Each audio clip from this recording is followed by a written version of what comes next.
Muy bien, buenos días a todos. Tomen sus asientos y saluden al último. Muy contentos de tenerlos acá con nosotros. Feliz domingo a cada uno. Contentos de tenerlos acá. Nos encanta poder pasar tiempo con ustedes y muy agradecidos que son como familia, que van a estar aquí con nosotros. No hay mejor manera de pasar un domingo que acá con nosotros. Y hablaron mucho de quiénes somos, pero quiero decirles que ese es nuestro objetivo, nuestra esperanza, que ustedes se sientan aquí bien recibidos. Gracias por su compañía y por tenerlos acá. Hoy, rápidamente, antes de entrar en todo esto, hace un par de semanas dijimos que íbamos a colocar estos libritos de notas de sermón que van a estar disponibles y aquí están. Ustedes han estado pidiéndolos desde hace semanas y los deberíamos de haber tenido hace semanas, pero aquí están. Así que son una opción costo efectiva para tomar notas y captar todo lo que están viendo en un solo lugar, junto con su Biblia. Los 4 que dijeron gracias y amén, se les agradece. Los demás, los dispositivos electrónicos son lindos, las Biblias electrónicas son lindas, pero a los que les gusta tener papel entre las manos, aquí estamos. Y aprender a navegar una Biblia de papel también es interesante, así que esté ahí disponible para ustedes. ¿Ya escucharon de Pascua? 8:30, 10:30 y hay un servicio de 12:30. Si a ustedes no les gustan los gentíos, no hagan el de las 10:30. Solo se los digo, quizá los de las 11 y este es su servicio regular a las 12:30 o vienen a las 8:30, se levantan antes, no sé, lo digo porque si tienen que venir a las 10:30 lo entendemos, pero hay opciones de asistir a otros servicios y lo decimos porque vamos a estar recibiendo gente. Hay gente invitando gente y va a ser una locura. Hay gente que va a regresar por primera vez a la iglesia desde hace tiempo y los servicios más asistidos es en Pascua y no sabemos por qué, pero así es. Entonces queremos espacio para todos, tratando de hacer esto así para que todos puedan estar. Y hoy vamos a ver la parte 4 de una experiencia, el Dios que es Dios y toda la personalidad de Dios y quién es Dios, conocer a Dios, no con base en nuestros pensamientos e ideas, porque todos tenemos pensamientos e ideas de Dios y cómo será.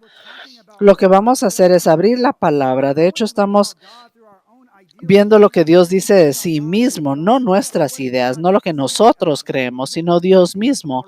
¿Qué dice Dios de sí mismo?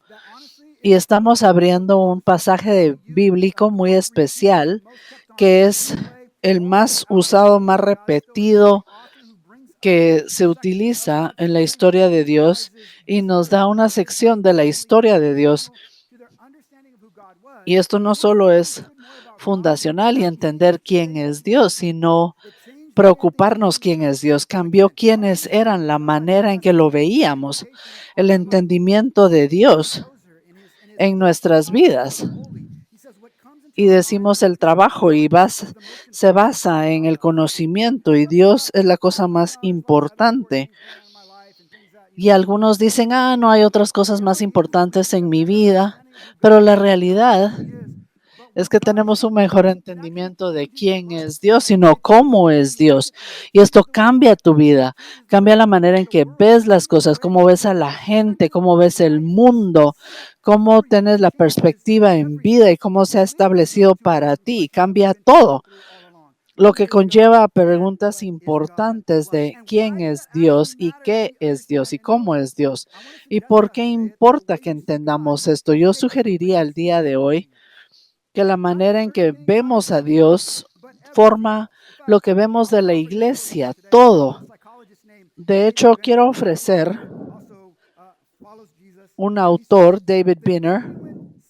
Él dice, el autoconocimiento empieza al ver a Dios y ver cómo Dios nos ve a nosotros.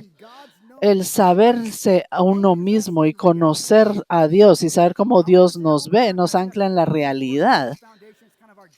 Y esto es muy importante, es una base. ¿Y cómo podemos ver a Dios? El autoconocimiento genuino es al ver a Dios y ver cómo Dios nos ve a nosotros. Piénselo un momento. ¿Cuándo fue la última vez que tuviste una idea de Dios y pensaste para tus adentros, ¿qué estará pensando Dios al verme? ¿Cuáles son los sentimientos de Dios cuando me ve? Y Él dice, entendernos a nosotros mismos, conocerse a uno mismo, el que Dios nos conozca. Eso es lo que nos va a anclar en la realidad.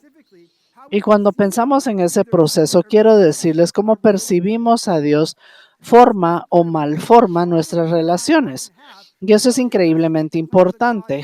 Generalmente tenemos el problema que no investigamos a Dios, no leemos la palabra, no abrimos, sino como Dios nos ve y creamos una imagen de Dios muy parecida a nosotros. Creamos una imagen que se parece mucho a nosotros y hacemos que el Dios es fácil de entender y hace las cosas que queremos hacer, porque eso nos acomoda, pero creamos un Dios en nuestra imagen cómoda. Pero cuando leemos la palabra para Jesús mismo, Él entendió que la personalidad de Dios era por Dios mismo. Nosotros no lo creemos.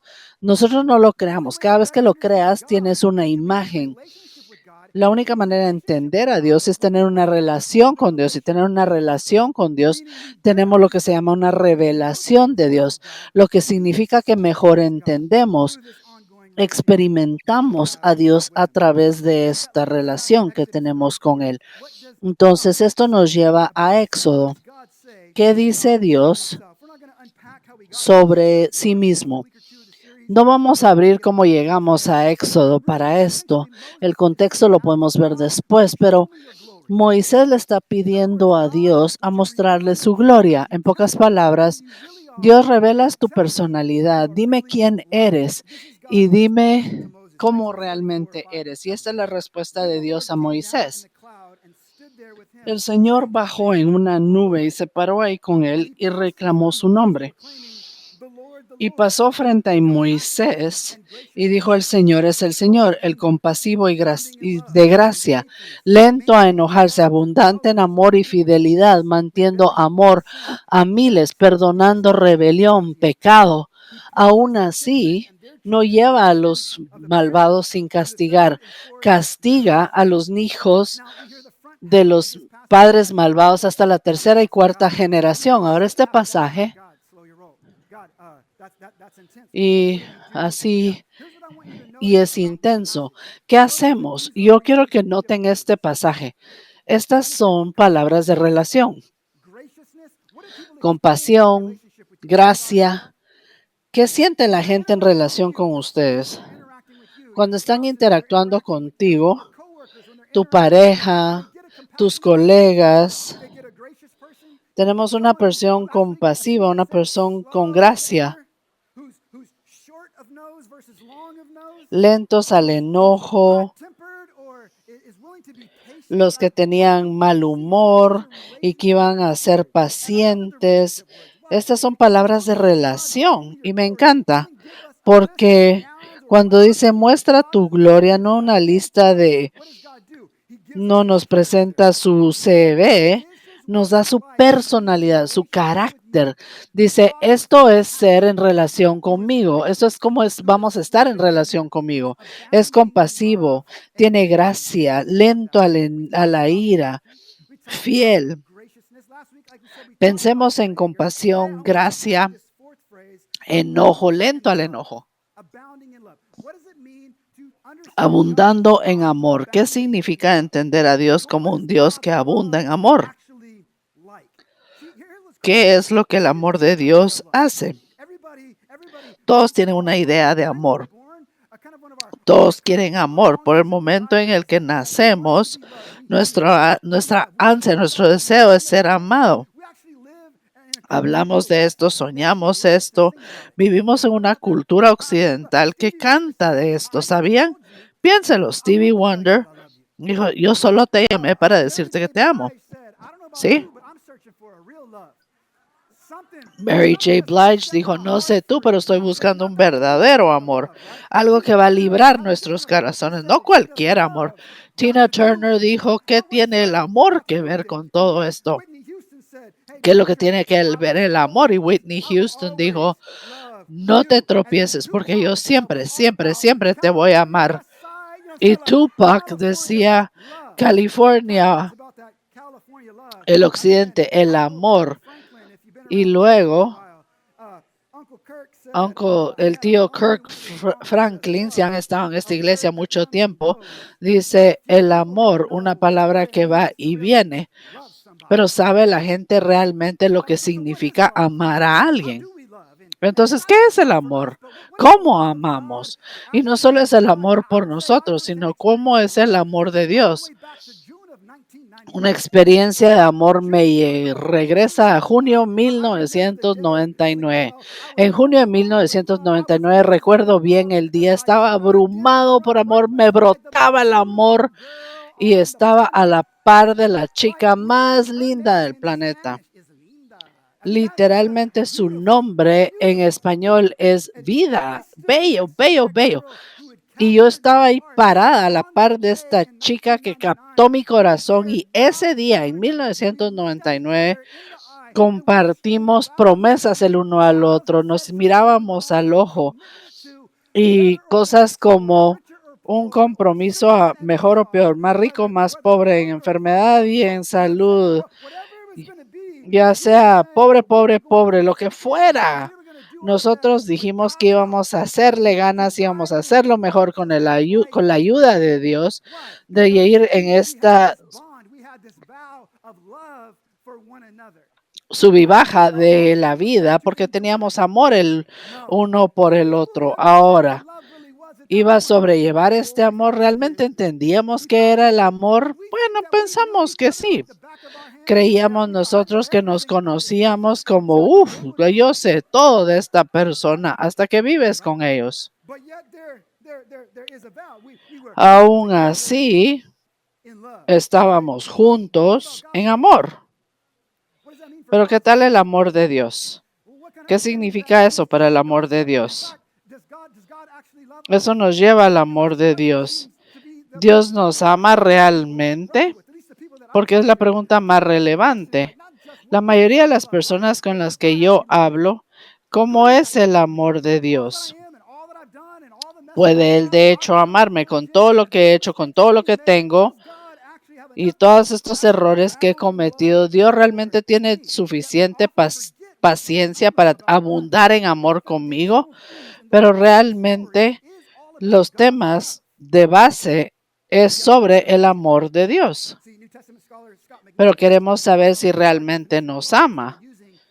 Dice, con nuestra definición del amor, estamos utilizando el diccionario diferente, el de inglés, y el amor dice, el amor es un sentimiento intenso de afecto.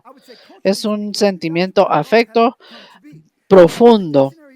Y así es el amor. Sin embargo, el diccionario dice cómo se utilizan las palabras en inglés, pero el inglés ha sido traducido del hebreo y del griego. Entonces, pero tenemos que entender lo que la palabra nos está diciendo de este amor abundante conforme se relaciona con el Testamento Antiguo, y la palabra en hebreo es hased. Si no les gusta gutural, es hased. Pero hay que involucrar la garganta. Pero esta idea de hased es uno de los aspectos más importantes de Dios. ¿Cómo sabemos? Es la única característica que Dios menciona dos veces. En versículo 6, Dios abunda en amor y fidelidad. Y en el versículo 7 mantiene el amor. Así que Dios se repite y Dios habla dos veces de esto. Y una de las cosas más verdaderas que tenemos que saber de Dios es que Dios es el Dios de amor. el amor de Hasé, el amor abundante. Y nos preguntamos qué es amor, porque a todos nos encanta el amor, pero ¿qué es amor? Hasé, si damos una definición, es algo así: acción concreta, generosidad, una lealtad de promesas que es motivado por cuidado propio. ¿Cuándo fue la última vez que sentiste amor propio? ¿Cuándo fue la última vez de una acción concreta de amor, de lealtad que es motivada por cuidados? Alguien te quiere tanto que sus acciones son generosas, perduran. Hasé es una palabra difícil de traducir al inglés. Cuando leemos la palabra es complicado. Daniel Block habla esto de Hased. Lo podemos traducir a una sola palabra en inglés porque es una palabra que envuelve todos los atributos positivos de Dios. Todo lo positivo que sabes de Dios, que has leído de Dios y lo colocas todo en uno, dices, ese es el Hased de Dios, es el amor de Dios, es quién es Dios. Pero en la traducción al inglés tenemos palabras como el amor leal de Dios. O puedes leer el texto y dice generosidad. O lo que dice David, su amor amoroso, su amor que no falla. Y hablamos de Dios y su amor sí que no falla. Y el amor de Dios como Hased es esta relación y es una pieza clave. Habla de la relación preexistente y se refiere a las acciones que demuestran lealtad a esa relación para conservar, para proteger y para florecer. Y el contexto de esto significa, y el libro de Éxodo, y a toda la historia de Dios. Vamos al principio de Génesis. Dios creó a la humanidad y Dios en su creación de la humanidad desea una relación con ellos. Entonces Dios se involucra en esta relación, aun cuando la humanidad que creó quiere salirse de Dios, quitando las cosas buenas de Dios y sabiendo que no necesitan a Dios y pueden salir adelante por sí solos. Pero lo interesante de Dios es que Dios va con ellos. Dios cree en ellos y hay un señor que se llama Abraham y él es un personaje interesante porque es el padre de la fe de Abraham y le dijo a Abraham que él iba a ser el padre de muchas naciones, que sus descendientes iban a ser como las estrellas en el cielo. Y qué promesa de decir, si tomas ese paso de fe, te dice, te voy a bendecir de tal manera que van a ser tantos que no los vas a poder contar. Abraham dijo, voy a ir a una tierra que no conozco porque voy a confiar en este Yahvé. Y si yo confío en este Yahvé, vamos a ver su promesa. ¿Y le fue bien a Abraham? Bueno, al principio no le fue tan mal.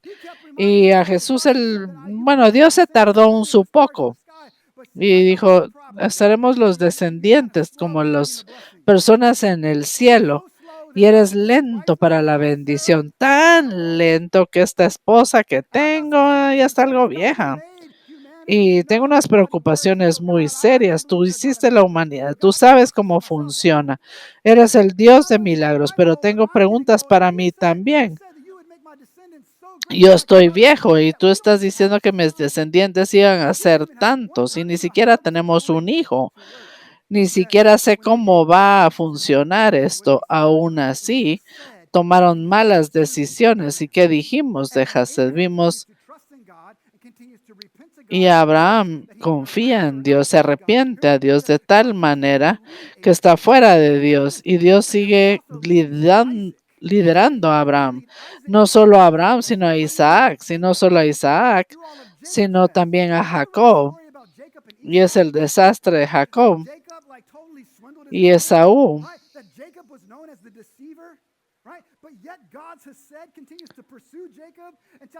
Y encima siguen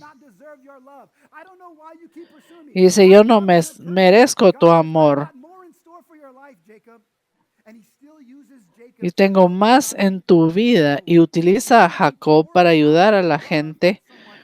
O sea, derrama su amor en alguien que no tiene ningún estar ahí, pero es el Hased de Dios el que Él es, y Dios no puede cambiar, es el mismo hoy, ayer y para siempre. Entonces, si esta es la personalidad de Dios, esto es quién soy, es importante esta característica de lo que necesitas saber de mí. Este es el que yo soy siempre, no solo a veces. Es como leer Éxodo cuando está viviendo, hablando de la esclavitud y se están quejando y están llorando y están frustrados y quieren esta comunidad y regresando a los ciclos y a las cuestiones. Salieron de Egipto, pero sí, Dios quiere librarlos de algo y está frustrado y los que se quejan, y yo ya no quiero liderarlos, Señor, pero le recordaba la promesa, esa historia de Moisés en Números, el libro de Números 14, y de repente están a punto de entrar a una tierra prometida y regresa la gente a ver si de veras fluía con leche y miel, si realmente era prometido, si estaba bueno. Entonces regresaron. Sí, fluye con leche y miel. Esa gente fuerte, esa gente que está allá afuera.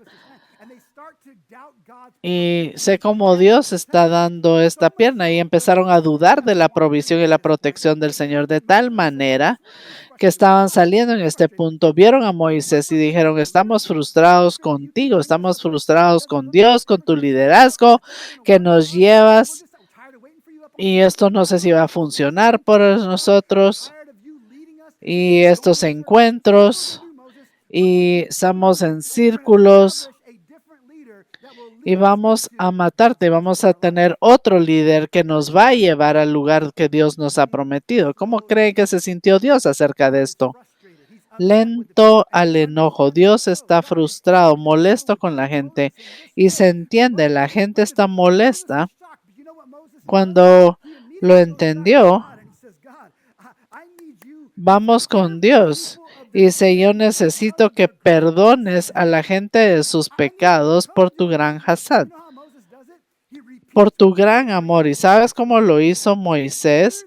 Repitió lo que había dicho en Éxodo. Años después, tú eres el Dios compasivo, tú eres el Dios de gracia, tú eres el Dios que es lento a enojarse, abundante en amor, y con ese Dios, con los pecados del pueblo nos lleva. Así que sigue haciendo, haciendo lo que siempre ha hecho.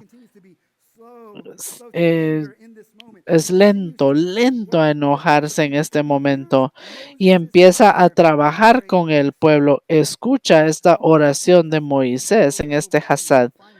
En el Antiguo Testamento lo vemos una y otra vez. Y llegamos a Jesús después de siglos de traición y la historia larga de la humanidad contra muerte. Dios tuvo su promesa, sostuvo su promesa de una manera dramática, volviéndose humano. Llegando al vecindario, Dios entre nosotros. Dios llega de la nube y declara quién es. Y cuando vamos a medidas extremas para recordar quién es Dios, la palabra se volvió carne y vivió entre nosotros. Y eso fue lleno de gracia y verdad, lleno de hasad. Dios no ha cambiado, lo que significa que no podemos el Dios del Antiguo Testamento, este Dios malo, cruel, pero gracias a Dios tenemos un Jesús más calmado, más bueno en el Nuevo Testamento. No, Jesús, Dios es el mismo ayer, hoy y siempre. La palabra Jesús estaba con Dios desde el inicio. Se volvió carne y vivió entre nosotros. ¿Sí? Les vamos a dar un poco de historia. porque esta historia es fascinante. Jesús está ahí y le dice, el Hijo. Eso es una declaración importante. Vamos a ver a Jesús. Si quieres saber cómo es Dios, mira a Jesús. Los que seguían a Jesús decían que habían encontrado el Dios de Israel, que estaba lleno de su amor, que estaba lleno de amor sano. Eran escépticos. Había gente religiosa que no estaba segura, que habían preguntado del amor de Dios, si se había entendido el amor de Dios y que había en la persona de Jesús. Y si tienen sus Biblias, vamos a Lucas 15, porque esto es fascinante. Si vamos a decir, danos una foto bíblica de todo lo que dijo Dios en Éxodo, yo diría, miremos Lucas 15. Porque vamos a estar aquí en el siguiente momento y abrir esto de la mejor manera que podamos. Vamos a desglosar la historia interesante. La gente está confundida de Jesús y el amor de Dios. Y leemos al principio Lucas 15, que Jesús estaba enseñando y decía, los recolectores de impuestos estaban aquí. Los recolectores de impuestos estaban ahí con los pecadores escuchando a Jesús. La siguiente línea dice, conforme escuchaban a Jesús, los fariseos y los que enseñaban la ley estaban hablando de él. Esta persona, hay dos diferentes contrastes alrededor de Jesús. Recolectores de impuestos, pecadores, los marginados, los rechazados, los que no se consideran religiosos. Esto encontramos. Había algo tan fascinante de Jesús y lo que decía Jesús es que eran atraídos a él. Y esto es lo que Jesús hace. Vemos a Jesús abrazándolos, incluyéndolos, caminando con ellos. Y vemos personas religiosas, de iglesias, religiosos, viendo lo que Jesús hacía y diciendo, Jesús es el Hijo de Dios y es el Mesías y es el Hijo de Dios que viene de Dios y es lo que cuestiona todo el tiempo. Él debería saber con quién se asocia. Uno pensaría que es lo suficientemente inteligente para saber que está con esa gente. ¿Quiénes son? ¿Sabes qué es interesante de esa gente? ¿Quiénes son esas personas? Pero todos tenemos a gente así en nuestras vidas, que están lejos de Dios, en las afueras, que no merecen así que lo que se ha otorgado. Y Dios está entendiendo esto, está viendo esto, está viendo los líderes religiosos que aparentemente se les ha olvidado quién es Dios, que Dios es compasión, gracia, lento a enojarse y muy fiel. Entonces Jesús estaba ahí entendiendo quién era Dios y cómo va a tomar Jesús esta palabra Hesed, donde no solo no hay una traducción en inglés, sino que tampoco en griego, no hay una en griego. Y Jesús dijo, yo sé lo que voy a hacer, vamos a ser famosos por esto. Les contaré una parábola. Una parábola es una historia para enseñar un punto. Es una historia inventada para tener una historia, una verdad espiritual. Y dijo, vamos a tener entendimiento en el reino de Dios. Y no solo quién es Dios. Y Jesús entra y empieza a ver tres diferentes historias.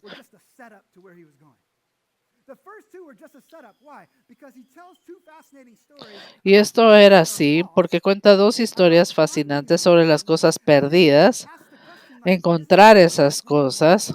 Y ahí pregunta, ¿no es cierto? Cuando lo encontramos, ¿no te emocionas si quieres celebrar? Depende de lo que sea, no sé. Estaría yo tan emocionado si estaría así. Aquí está el punto. Y esta es la belleza y la brillantez de Jesús. Ha estado sentado en la orilla de sus asientos preguntándose dónde en el mundo va con estas historias. Y es ahí, en ese momento, cuando Jesús está ahí y se dan cuenta que solo así, lo que hemos escuchado de Dios y cómo nos relacionamos a Dios. Y tal vez no está bien, los líderes religiosos, eso es complicado, eso es difícil. Hay alguien que está dando su vida a estudiar el Torah y a ser religioso, y eso sería un poco difícil aceptarlo. Y dices, nos estás diciendo tonto, estás diciendo que no sabemos la palabra, que no conocemos. Y es un contraste interesante lo que está haciendo Jesús. Y ahí llegamos a Lucas 15, versículo 11. Y vamos a leer esto y vamos a tomar un poco de tiempo ahí caminando, porque esta historia es el hijo pródigo, es la parábola del hijo perdido. Y esta historia es una de las historias famosas y crea un problema para nosotros. Y como esta historia aquí, no importa si es así, si eres nuevo y eres un seguidor de Jesús, y la realidad es que escuchaste algo sobre esta historia. Conocemos partes y pedazos de la historia y la familiaridad, y es un problema para nosotros porque en la familiaridad se nos pasan por alto las cosas. Entonces quiero remover todas las distracciones y tener esta historia y la voy a leer y vamos a desglosarlo un poco para poder aprender el significado de la vista de Jesús, de cómo es Dios. Dice, había un hombre que tenía 2 hijos. El joven le dijo al padre, dame mi parte, y dividió la propiedad entre ellos. Poco después, el hijo pequeño sacó todo lo que tenía y vivió como loco, gastó todo. Después de gastar todo, hubo una hambruna y fue y se vendió como ciudadano de ese país y quería llenar su estómago con cosas ricas, pero nadie le dio nada. Cuando lo pensó bien, dijo, ¿cuántos de los sirvientes de mi padre? Aquí estoy muriendo de hambre cuando mi papá tiene sirvientes y tiene mucho dinero. Y le voy a decir, Padre, he pecado contra ti. Quiero ser digno de ti. Hazme como un sirviente y dame de comer. Y cuando estaba lejos, el padre lo vio y estaba lleno de compasión por él y corrió a su hijo. Y el hijo le dijo, Padre, he pecado contra ti y contra el cielo. No soy digno de ser tu hijo. Y el padre le dijo a los sirvientes, traigan la mejor bata, póngale anillos, denle sandalias, traigan un becerro regordeto para poder celebrar que mi hijo ha regresado, está vivo y está acá con nosotros. Para mientras el hijo mayor estaba en el campo y cuando vino, escuchó la música y el baile y le preguntó a los sirvientes, ¿qué sucede? Y dice, mi hermano ha regresado y hemos matado un becerro y está seguro y listo. Entonces el padre fue a rogar por él y le dijo, todos estos años he estado esclavizándome por ti, nunca te desobedecí y nunca me hiciste una celebración así. Pero este hijo que derrochó, descartó, deshizo, y mataste un becerro por él y le dice, hijo mío, tú siempre estuviste conmigo, todo lo que yo tenía era tuyo. Pero teníamos que celebrar, teníamos que estar contentos porque tu hermano estaba muerto y ahora está vivo, estaba perdido y ahora está acá. Y considera las implicaciones de esto. Y hay muchas cosas fascinantes sucediendo acá. Es el hijo pródigo, pero aún así, claramente la palabra empieza con un hombre que tenía dos hijos. Así que no lo olvide, tenía dos hijos. Y cuando escuchamos pródigo, creemos en pecaminoso, creemos en el que el hijo loco, el que está afuera.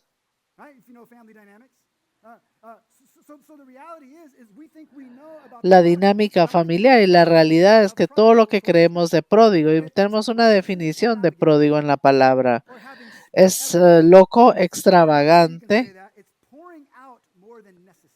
y está derramando más de lo necesario. Derramar más de lo necesario. Eso es algo clave de entender para nosotros procesando esta historia. Reconózcanlo, guárdenlo en su memoria y lo vamos a ver en los siguientes momentos juntos. Dios habla de la historia de estos hijos y de la nada, un día, este hijo menor va con su padre y dice, padre, quiero que me des lo de que es mío.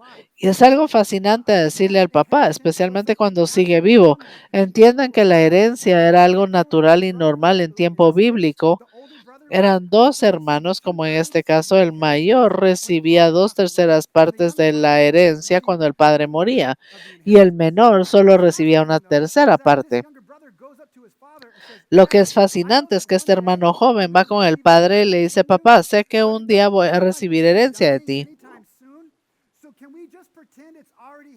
Pero como que andas que no te vas a morir pronto, hagamos como que ya te moriste y dame mi herencia ya.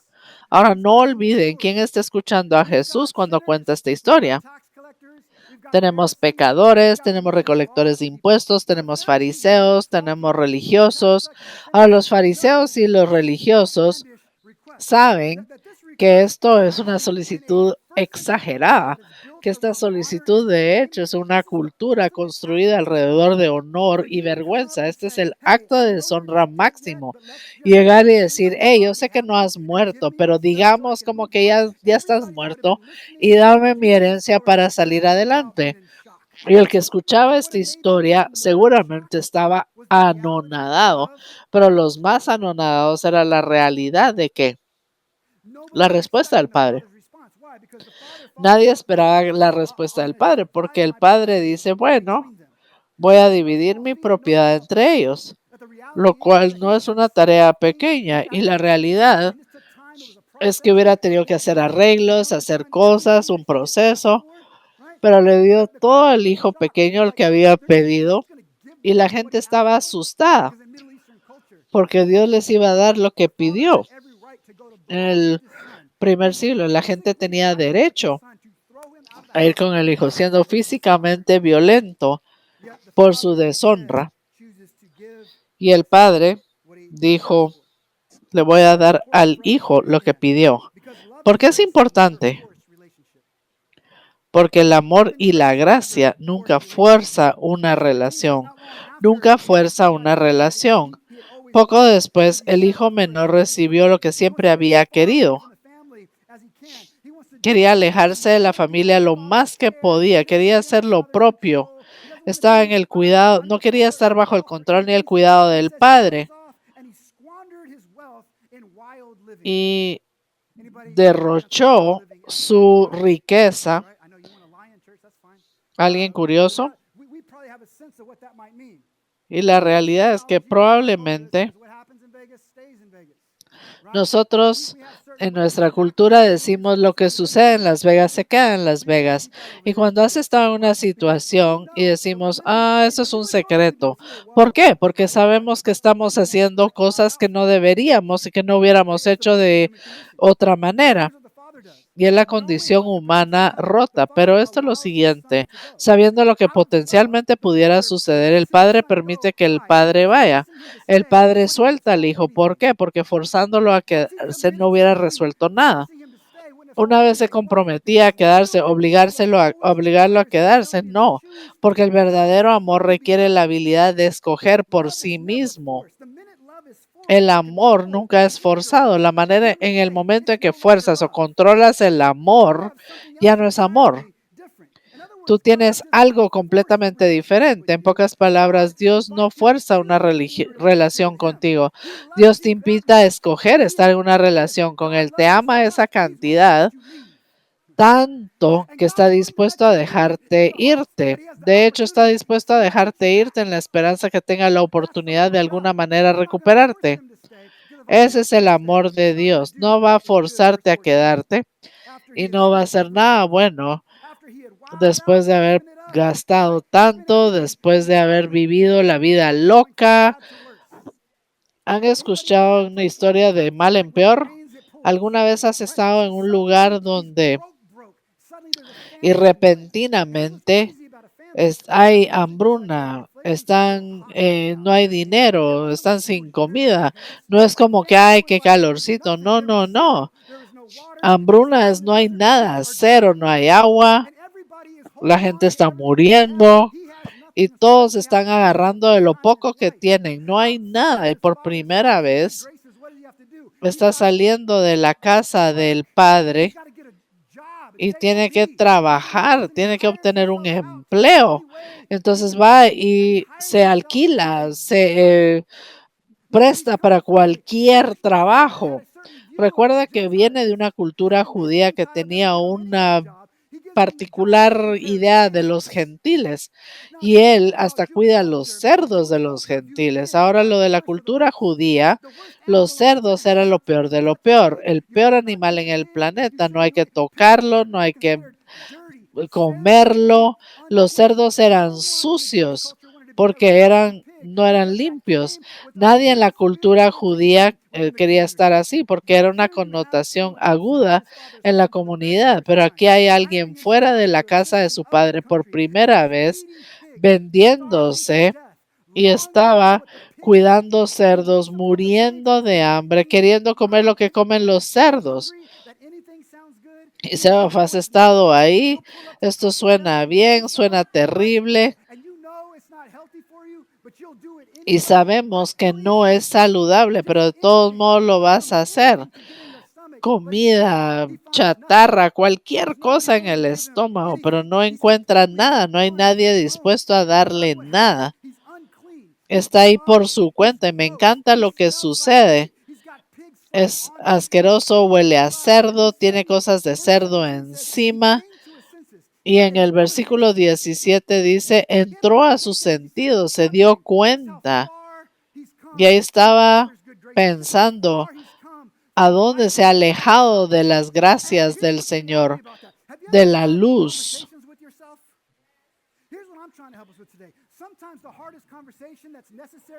Y eso es lo que está sucediendo. Las conversaciones a veces son difíciles y hay que tener conversaciones con uno mismo, de autoconocimiento, de autorreconocimiento.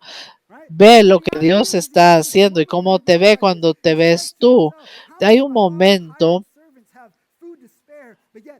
cuando sé que los sirvientes de mi papá tienen comida y yo aquí estoy muriendo de hambre, sabiendo lo que he hecho, sabiendo la vergüenza que viene con lo que he hecho. Esto voy a hacer. Tengo un plan. Tengo un plan de 5 años, 10 años. Tenemos muchos planes. Y tú eres el planificador. Siempre hay un plan cuando las cosas salen mal. ¿Y qué hacemos? Tratamos de controlar las cosas. Cuando las cosas no salen a nuestra manera, queremos hacer control de daños. Queremos arreglar. Y él dijo, tengo un plan, regresaré con mi papá y le voy a decir, he pecado contra él, he pecado contra el cielo, yo no soy digno de ser tu hijo, hazme como uno de tus sirvientes. Ahora que no se les pase por alto, voy a ir a la casa y voy a decir, quítame el nombre, yo sé que te he deshonrado, yo sé que es despreciable, simplemente contrátame y esto es lo que voy a hacer, Padre. Yo voy a ganarme tus gracias. Yo voy a regresar a que me contrates, voy a ganar dinero, con el tiempo te voy a pagar por lo que tomé, voy a tratar de recuperar tu amor, tu buena gracia en la esperanza de que tú me aceptes como un buen empleado, un gran plan, ¿no? Tenemos una idea, hagámoslo aquí. y se levanta y está pensando en mudarse, está pensando en cómo llegar al trabajo, está practicando su speech. Pero que no se te olvide que lo que falta, hay fariseos, hay religiosos, hay gente que mira el tiempo, saben algo de lo que tú y yo sabemos sobre la cultura antigua. Ellos sabían lo que está a punto de suceder. Y dice, yo ya sé qué va a pasar, yo sé lo que va a suceder. ¿Por qué? Porque yo sé lo que hace la cultura, yo sé lo que dice la cultura y sé cómo van a hacer las cosas, yo sé lo que va a suceder. Porque una cultura judía, las comunidades y los pueblos como tal tienen consecuencias para este tipo de comportamiento. Como dijo esta persona, si un judío sale de su casa y deshonra a su familia y gasta su dinero entre los gentiles, se hubiera regresado a una ceremonia que no hubiera esperado, no algo como lo que recibió. Pero los ancianos del pueblo lo sabían y él regresaba y era recibido con una ceremonia, casasá, casasá. ¿Cuál es la traducción de casasá? Casasá es cortarte, es quitarte, es un hecho de rechazo y de excomunicación. Casasá, imagínate que eres el hijo y no tienes nada que comer, estás hambriento y tienes un plan brillante de regresar a tu casa y hacerte empleado de tu papá para poder regresar a su buena gracia de alguna manera, librarte de este Casasá, porque era tan terrible, es porque todo el pueblo, no solo la familia, sino toda la comunidad, iban a ver lo que sucedía. ¿Y saben lo que hubieran hecho? Lo hubieran encontrado a la orilla del pueblo.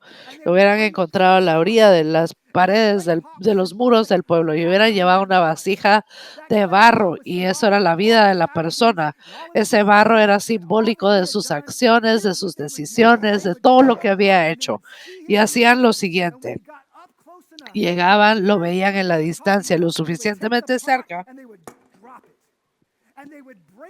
tomaban la olla de barro, la botaban, la quebraban frente a él y esas piezas quebradas, esos pedazos quebrados se vuelven simbólico de la realidad de que tú estás muerto para nosotros, estás roto, estás dañado, eres irreparable y nadie te quiere en esta comunidad. Deshonraste a tu familia, eres rechazado. Imagina ese escenario. Imagina que suceda esto. Este señor que regresa a su pueblo está tomando, regresando a su casa y todos están escuchando. Y queremos que grite, casas a Jesús. Esta es la mejor parte de la historia. Jesús es un joven sabiendo bien lo que va a suceder, esperando resultados distintos. Dice que caminó a la casa a saludar a su padre y nadie estaba esperando. Regresó al padre, pero cuando estaba lejos, el padre lo vio. En pocas palabras, estaba regresando a casa, pero cuando estaba lejos, dijo, podemos entender que el padre todos los días ha estado esperando en la puerta de la casa, esperando con la esperanza de que un día su hijo perdido, que se ha ido, que algún día regresará.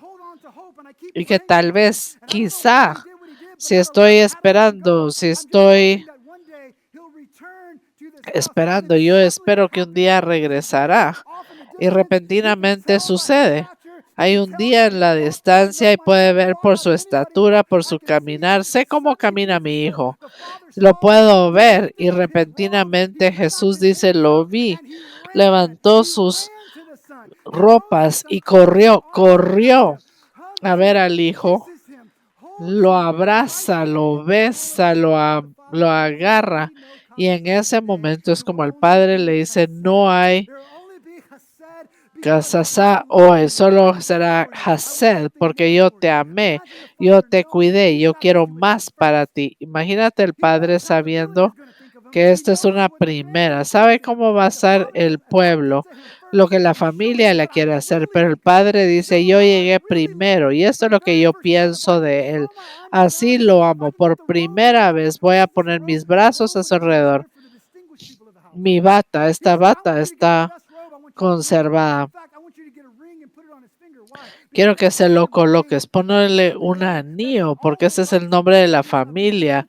Esos son los derechos y privilegios de la herencia. Y yo quiero que sepas, esto es el amor abundante que tengo para ti. No le dejen, póngale sandalias, que no camine descalzo. ¿Dónde ha estado? Entre los cerdos. El papá nunca dijo, ay, que se bañe, que se limpie, por favor. Y lo presenta tal cual es, lo sucio, lo asqueroso.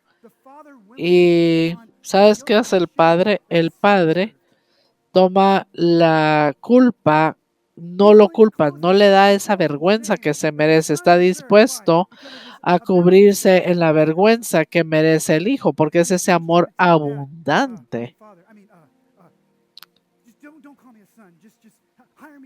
Y le dice, no me llames hijo. No me llames hijo, contrátame, dame un empleo. Yo sé que no valgo nada, yo sé que no soy digno, pero te voy a comprobar que sí puedo. Y le dice, "Shh, calla, calla. Déjame abrazarte. De hecho, celebremos. Celebremos porque estás perdido, porque ahora te encontré. Estás muerto, estabas muerto, pero ahora estás vivo. Aquí está el becerro más fuerte y en esa época era una delicadeza, lo mejor. Esto no es algo que se comía todos los días. Esto era algo así como que si tuvieras un becerro gordo, lo guardabas para una celebración especial, una donde invitabas a todo el pueblo. Entonces, cuando el pueblo escuchó lo que había hecho el papá, que estaba en la fiesta, dice, "¡Ah! Todos vamos a comer, todos vamos a comer. ¿Por qué? Porque su hijo había muerto, pero ahora estaba vivo, regresó a casa. Y esto nos sorprende. Y dice, en el momento,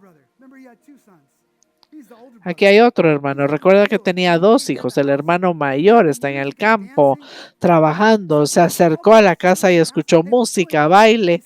Llamó a un sirviente y le dijo, ¿qué está pasando? Le dice, no lo vas a creer, tu hermano regresó y tu papá lo aceptó, lo amó, le está dando tantas cosas y está acá y mató a un becerro. Imagínate.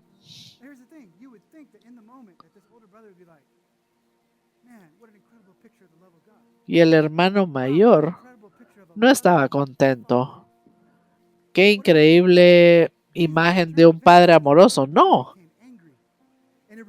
Jesús dice, el hermano mayor se enojó y se rehusó a ir a la celebración porque estaba molesto. Está exponiendo sus piernas. Un hombre digno no lo haría. Y al mismo tiempo, cuando está restaurando, ve al hijo mayor y le dice, llégate ahí. Sí, porque eso harías tú. ¿Qué hace el padre? Corre a él. Y esta es la cosa que me sorprende. ¿Tú creías que el hijo mayor, el menor era interesante? El mayor. Por favor no rechaces mi amor. Por favor, no trates así a tu hermano. Mira a tu hermano como uno. Mira, velo como persona, no importando lo que hizo. Míralo como yo lo veo. ¿Puedes ver la manera en que Dios te ve?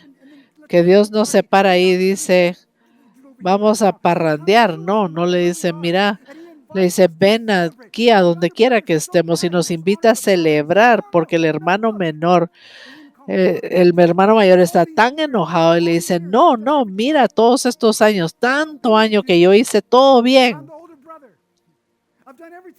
Soy el hermano mayor, he hecho todo.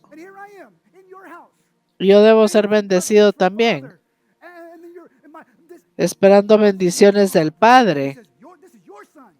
Ni siquiera le dice mi hermano, dice tu hijo. No es mi hermano, es tu hijo.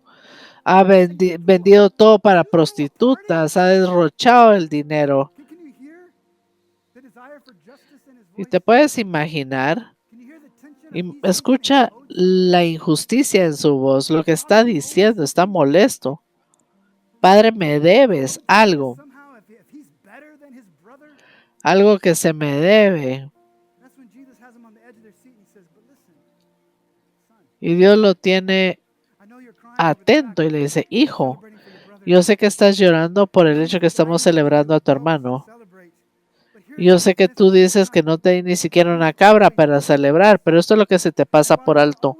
Tú has estado en mi casa todo el tiempo y mientras estuviste en mi casa siempre has tenido acceso a cada bendición, a cada cosa que doy. El problema es que nunca lo has pedido, simplemente te sentías obligado. Tú sentiste con derecho a eso, pero cuando te pertenece, simplemente si quisieras pedirlo. ¿Y qué sacamos de la historia? Hay dos hermanos que estaban metidos en todo lo que podían sacar del padre y no buscaban una relación con el padre. Y no importa si eres mayor o menor, la realidad es que querían todas las bendiciones, las cosas, y pensaban que uno debería recibir más que el otro. No quieres al que te dio el regalo. Todos están ahí cuando están escuchando a Jesús con emoción. ¿Y sabes qué hace Jesús? Para la historia. ¿Es en serio, Jesús? ¿Así la vas a dejar a ser continuado? ¿Qué significa eso? Y esa es la brillantez de Jesús. ¿Por qué hace Jesús eso? Él te quiere dejar ahí. ¿Quién es? ¿Qué está haciendo? Tú eres un hermano menor hoy que sientes que fuiste a parrandear y es una locura y ahora te sientes mal y no sabes cómo Dios te va a recibir, te va a amar, si hay una mayor bendición para ti. O eres la persona que ha estado en la iglesia todo el tiempo, que has hecho todo bien, todo perfecto. Y sigues pensando en esas personas y estás frustrado, que esa gente cree que vas a ser próspero, que vas a recibir todo lo que quieres. Pero aquí estoy yo, Dios. Siempre he hecho todo bien, siempre he tratado de ser fiel a ti, obediente a ti. Pero ¿cuándo va a estar mi bendición? ¿Cuándo vamos a tener mi? Y Dios nos dice, y Jesús nos dice, considera dónde estás. ¿Quieres una relación con un Dios que abunda en amor? Y este es un Dios que quiere derramar su amor sobre ti. Tiene su amor abundante, un amor que permanece, un amor que se queda. Dios es amor, es quien es. La descripción favorita de Dios es que es un Dios amoroso. No sé dónde estás el día de hoy. Yo creo que parte de la palabra nos invita a un Dios que abunda en amor, dispuesto a recibir el humor, no importando dónde esté. La invitación es dónde estamos en la historia para poder regresar. ¿Estás dispuesto a regresar a casa? Señor, oro sobre tu pueblo hoy, que no importa dónde estén, qué estén haciendo, si se sienten rotos, tal vez Dios se siente muy justo o hay una mezcla. Hay muchas cosas que procesar. Señor, no importando dónde estamos en esta historia, gracias por hablarnos de tal manera que entendemos quién eres y sabemos cómo eres, Señor. Gracias por ayudarnos a experimentar del Dios abundante en amor, que donde quiera que estemos, regresemos a ti con el amor que estás dispuesto a derramar sobre nosotros. En el nombre de Jesús. Amén y amén.